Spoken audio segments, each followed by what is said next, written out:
C'était pas mal inévitable. Hein? Quand tu as une chaîne YouTube dans laquelle tu parles de films et dans laquelle tu parles d'anime, et surtout si à un moment tu as juste mentionné que tu aimes Dragon Ball, obligatoirement, à un moment ou à un autre, tu es obligé de parler de Dragon Ball Evolution.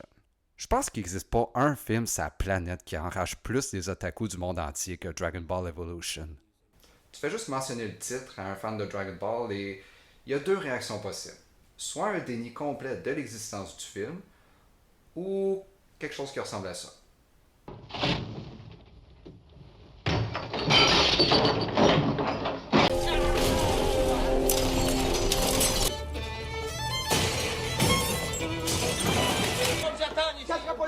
Ça va bien, ça va bien. J'oublierai jamais quand le film est sorti. À l'école primaire, là, Dragon Ball, c'était la série dont tout le monde parlait. Dans la cour d'école, on était comme « Hey, as-tu vu l'épisode d'hier? Ah oui, c'était tellement cool! » Puis pour beaucoup d'entre nous, c'était notre introduction dans le monde des animes. Donc si c'était pas de Dragon Ball, ben peut-être que je serais même pas l'otaku que je suis aujourd'hui. Et quand le film est sorti, on était rendu au secondaire, on parlait pas mal moins de Dragon Ball, mais un groupe d'amis puis moi, on a été le voir par nostalgie, et une fois qu'on est sorti de la salle, on a senti notre enfance complètement détruite en mille miettes. Donc, comme vous pouvez vous imaginer, j'ai une certaine vendetta envers Dragon Ball Evolution. Le film est tellement haï par les fans et les créateurs. Le créateur lui-même, Akira Toriyama, a éprouvé une honte tellement profonde pour le film qu'il est revenu pour créer Dragon Ball Z Battle of Gods. Au moins le film a mené à une bonne chose. Fait que partons ça. Le film commence avec une narration et on voit déjà qu'il n'y a aucun budget qui a été mis dans les effets spéciaux. Ok, le budget était de combien? 30 millions. 30 millions, et c'est le mieux qu'ils ont pu faire. Et si c'était pas assez, la narration raconte déjà quelque chose qui va te faire haïr le film dès le début. A warlord named Piccolo came from beyond the stars, bringing darkness, and brought the human race to the brink of annihilation. A group of brave warriors created the Mafuba, a powerful enchantment that imprisoned Piccolo. Wow, ça doit être un record, ça. En même pas une minute, ils nous font déjà haïr le film. Et on coupe à un combat entre Gohan, le grand-père de Goku, Tu sais, celui qui est mort dans le manga. et à Justin Chatwin qui joue un gars qui s'appelle Goku.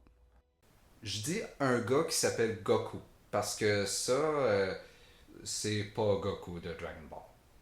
Pour vrai, vous regardez ce gars-là et est-ce qu'il vous fait le moindrement penser à Goku?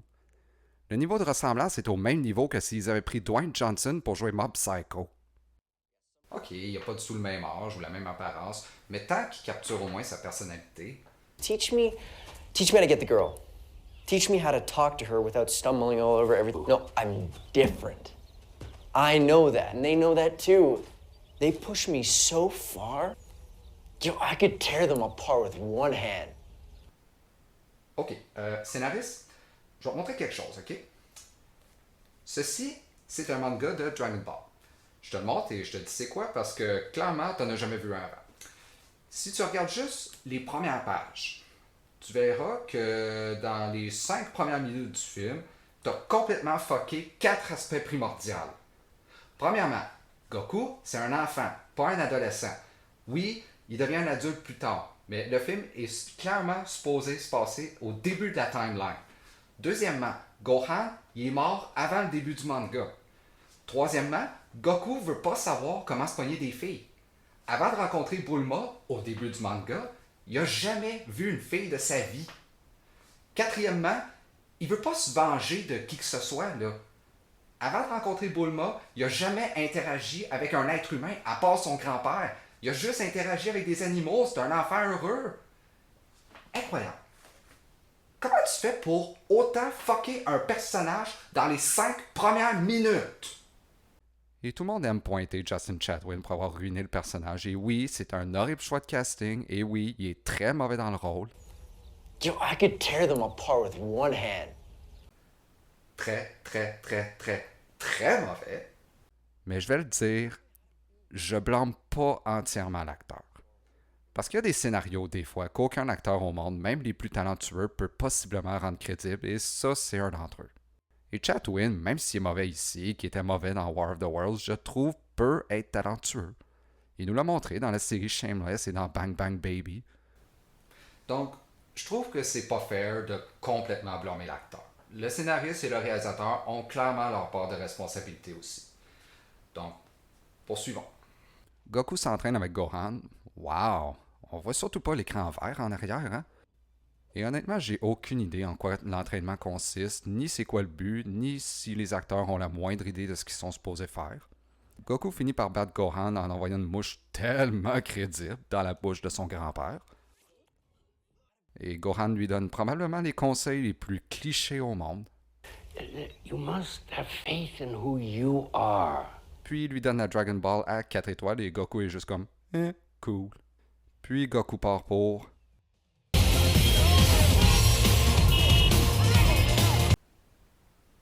Non, je peux pas.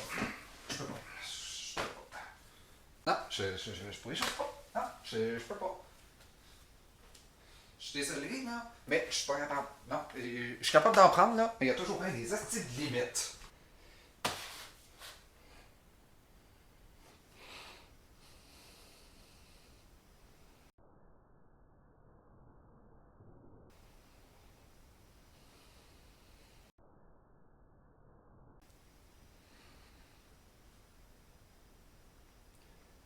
Mais il faut aussi que je pense à mon audience.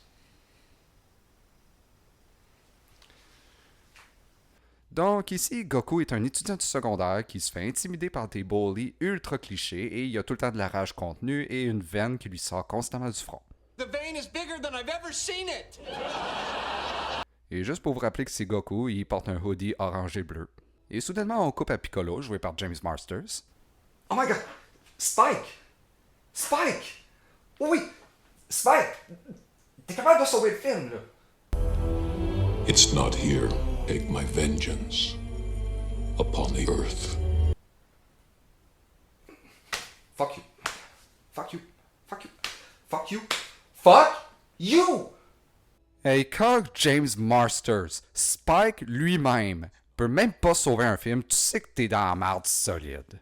Et je vais avouer qu'il est probablement la partie la moins pire du film, mais il est loin de pouvoir le sauver. Vous vous souvenez de la motivation de Piccolo et combien il était complexe dans la série? Le fait que Goku a tué son père et il revient pour le venger et reprendre ce que son père avait commencé. Ici, sa motivation, c'est juste « J'ai envie de détruire le monde parce que ça me tente. » Donc, c'est Pilaf, en fait? Donc, il atterrit dans un autre setting, aucune idée où, avec sa partenaire que j'ai aucune idée c'est qui, et d'ailleurs son nom est même pas mentionné une fois dans le film, et ils ont maintenant une Dragon Ball. On retourne à l'école de Goku où il fantasme sur Chi-Chi.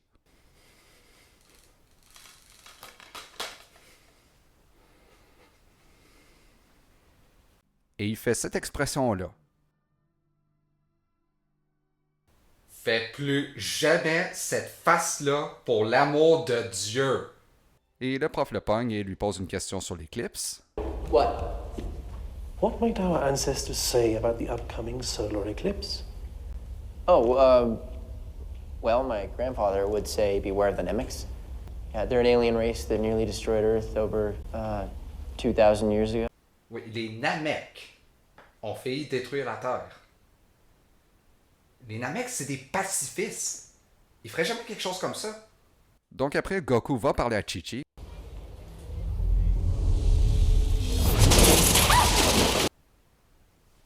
Tout le monde a ses techniques de causage. Qui l'invite à un party. Having a party tonight at my house. I'll be there.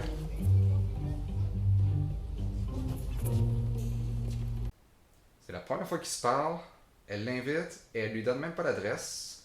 Ce qui veut dire que Goku connaît déjà son adresse. Ce qui le rend encore plus creepy. Pour se préparer, Goku fait une imitation de James Dean / John Wayne. Et il emmène la Dragon Ball au party parce que... Parce que... Il n'y a aucune raison de l'emmener, en fait. Ah oui, c'est vrai. C'est pour que les méchants, dont il n'y a aucune idée de l'existence, et qui a aucune idée qu'ils vont venir chez lui, et qui a aucune idée qu'ils cherchent le Dragon Ball, le trouvent pas. Donc il va au party où il bully grâce au pouvoir du slow motion et de la chorégraphie de Marl. Et quelle surprise, Piccolo va chez lui pour trouver le Dragon Ball et détruire la maison. Goku se doute que quelque chose va pas et va trouver son grand-père qui lui dit juste avant de mourir qu'il doit trouver Tortue Géniale. Le jour suivant, Bulma, joué par Amy Rossum, arrive pour trouver la Dragon Ball de Goku. 20 years ago, and you stole it from me last night. I'm not leaving here without it. I don't know what you're talking about. This. Oh my god. I could have killed you. Hein? J'aurais pu te tuer. Excuse. Bulma lui propose de lui laisser le Dragon Ball. What do you want for this one? It's not for sale. Everybody's got a price.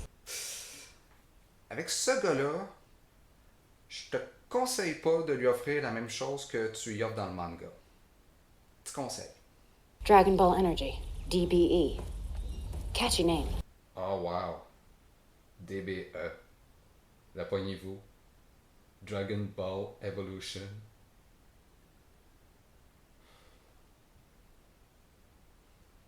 Fais juste continuer.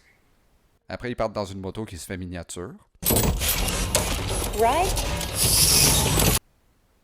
Ok, je vais donner un pass pour ça. Dans le manga, c'est une capsule qui lance, puis ça fait autant de sens. Ils trouvent Tortue Géniale dans une maison très étrangement placée, où ils décident de copier The Matrix et Spider-Man. Et ils trouvent Tortue Géniale, joué par Shoyan Fat. Et croyez-le ou non, ils ont réussi à rendre Shoyan Fat pas crédible dans une scène de combat. Ils ont pris le gars de Tigre et Dragon et l'ont réduit à ça. Et en plus, Shoyan Fat, c'était un bon choix de casting. C'est un très bon acteur, c'est un expert en arts martiaux, et il capture quand même bien la personnalité de Tortue Géniale, même si c'est pas du tout la même apparence. Mais, pas pire casting pour celui-là. Je leur donne ça. Goku lui explique la situation. But before he died, he asked me to find you. That Piccolo has returned. He's. Tu sais que t'aurais pu faire une deuxième prise, hein? Donc, Tortue Géniale les rejoint pour arrêter Piccolo, qui doit être arrêté avant la prochaine éclipse dans quelques jours. Ce que l'éclipse a à voir avec Dragon Ball, j'en ai aucune idée. Mais pas avant de faire des blagues sur le fait que c'est un pervers. Par la suite, Goku a une vision. Oui, parce que maintenant, Goku a des pouvoirs de médium quand il touche une Dragon Ball. Tortue Géniale les emmène à un endroit où, coïncidence, Chi-Chi se trouve pour se pratiquer au combat et Tortue Géniale entraîne Goku. Master the second level of airbending. Airbending? Ils sont même plus capables d'être consistants sur quelle série ils cherchent à ruiner. T'as pas besoin de t'attaquer à lui, là. M. Night Shyamalan, il va se charger de le ruiner. Par la suite, il tombe dans un trou et Yamcha apparaît. Parce que de tous les autres personnages qu'ils pouvaient mettre, c'est clairement lui qu'on voulait voir. Pas Krillin, ou Tien, ou Xiaotzu, ou même Oolong. Yamcha. C'est clairement lui qu'on voulait voir. Yamcha demande un paiement qu'il refuse et quelle coïncidence! Un Dragon Ball se trouve drette là, mais avant d'aller chercher Tortue Géniale. Tout ce temps-là, il pouvait sortir. Il les laisse poireauter là pendant des heures, alors que tout ce temps-là, il pouvait sortir demain. Yamcha les accompagne pour aller chercher Dragon Ball et ils se font attaquer par... je sais pas vraiment quoi en fait, parce qu'on n'a jamais une vue claire sur c'est quoi ces créatures-là. Meilleur moyen de cacher du mauvais CGI, fait juste pas le montrer. Et il fait un pont avec ces créatures-là. Est-ce que je peux vous rappeler que le budget était de 30 millions de dollars? Et aussi, est-ce que j'ai mentionné que c'est par le même réalisateur que Final Destination?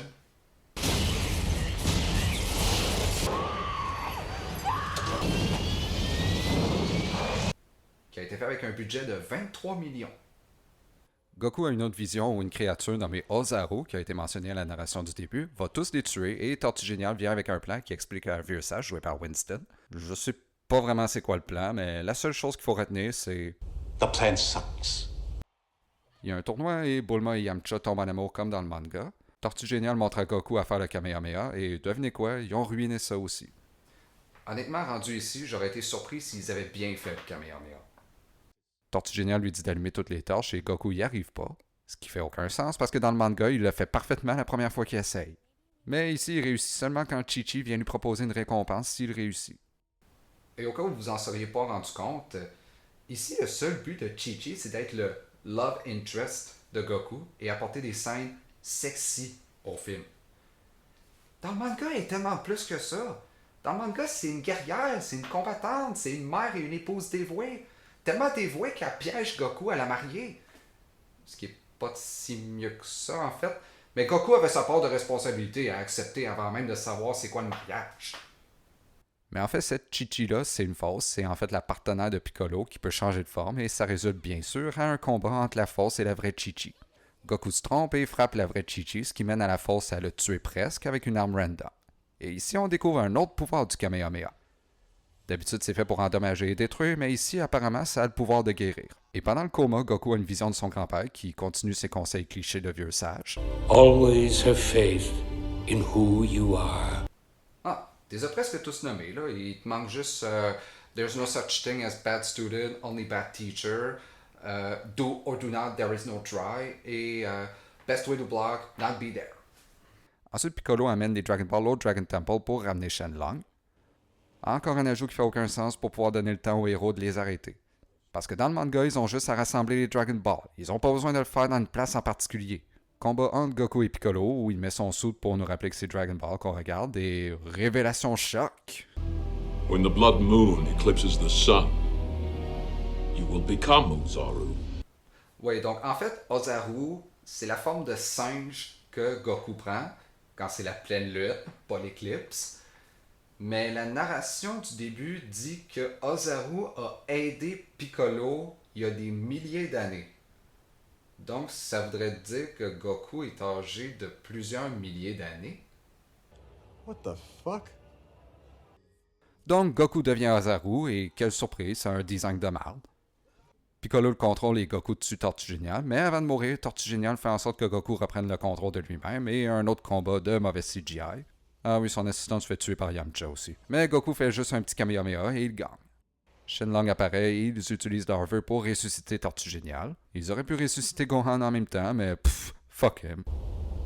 I had the strangest dream. I was in the place I can't describe. I was happy. J'étais dans un univers où il respectait l'univers de Dragon Ball et où ce film n'existait pas.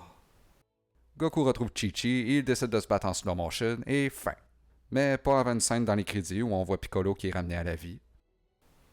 Oui, il était supposé avoir une suite où il se battrait encore contre Piccolo, mais évidemment, ça s'est jamais fait.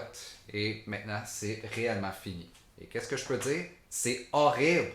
Dragon Ball Evolution, c'est non seulement un film qui crache et qui chie complètement sur les fans de la franchise, mais aussi qui n'a pas le moindre respect pour son audience. Même ceux qui n'ont jamais entendu parler de Dragon Ball.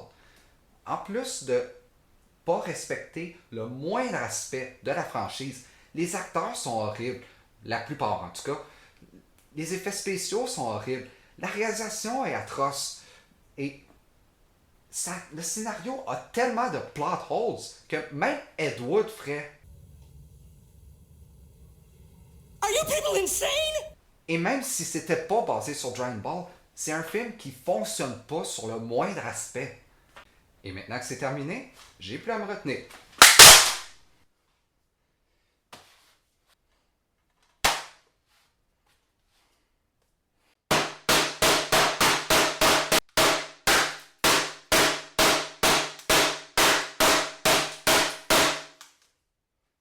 Maintenant ça c'est la façon de regarder Dragon Ball Evolution.